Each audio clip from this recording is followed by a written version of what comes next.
cats and kitties. I am the Blues Man, Johnny Blues, and with this video I'll be discussing the second in the line of Star Trek Seekers novels, Point of Divergence, as written by Dayton Ward and Kevin Dilmore, respectively.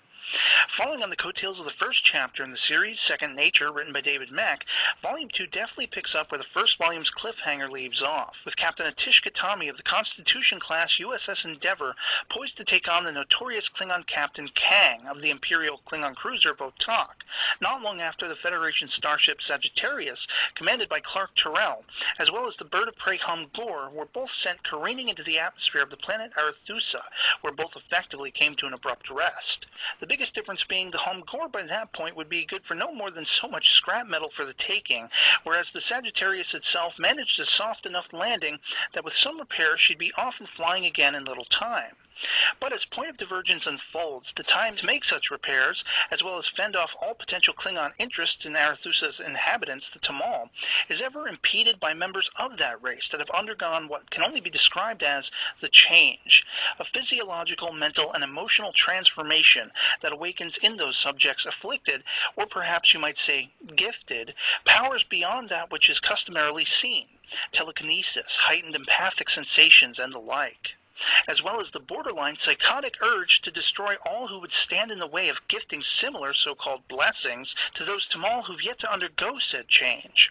Understanding and making an attempt at circumventing this process proves to be the focus of the Endeavor's senior science as well as chief medical officers Stephen Klisowitz and Anthony Leone, respectively. And one of the more exciting aspects of this ongoing exchange is how it ties back into the Vanguard saga from which Seekers was spun off, dealing with information considered to be classified at best concerning the uber-powerful and assumed extinct Shaddai, and the metagenome which was connected to that millennia-old race has happened to be the focus of study for the late Starbase 47, Vanguard itself, all of which proves to be integral to answering and concluding the Tamal's problems at hand, which makes the end, or is it the beginning, of their journey a satisfying one. Point of Divergence features within its pages moments of high intensity as the changed Tamal stalk and attack the Starfleet personnel, as well as transform their physical state from the bipedal, humanoid shape that is customary to them into winged and even lizard-like alternative forms, each proving to be equally vicious, though not always advantageous in such encounters.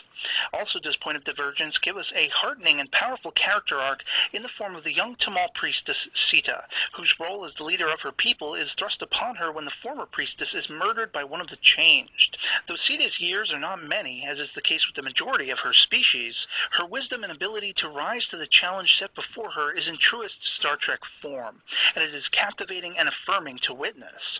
Another point of intrigue within the tome was the rather unexpected changing of the guard, you might say, as the focused upon villain.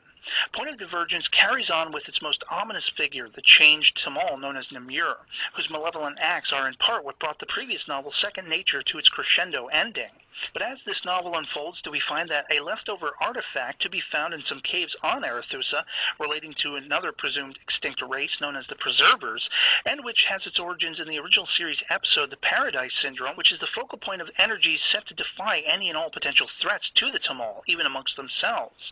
And it is these energies which remove Namur from the fold, but also debut in her stead a rather surprising substitution, an MTP, or most terrifying player, if you will, which made for an interesting turn of events.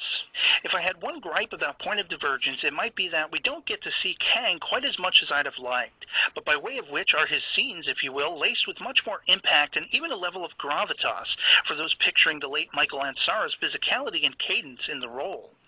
which too is the case for the character of Clark Terrell, as it was in Second Nature, so indelibly embodied by Paul Winfield that I can't help but hear his voice when reading the character's dialogue.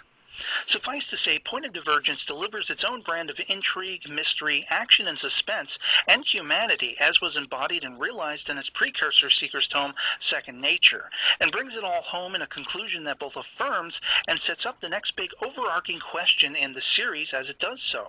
But you'll have to pick it up and read it for yourself to know just exactly what that question is. Otherwise, I'd love to hear from you guys in the comments below whether you've as yet read either of the Seeker's volumes, Second Nature and or Point of Divergence, or any of the Vanguard saga, and whether or not you'll be checking them out if you haven't as yet. And so that'll be pretty much it for me on this. I hope you enjoyed the video, and that it finds you well, and I'll catch you all later. Peace.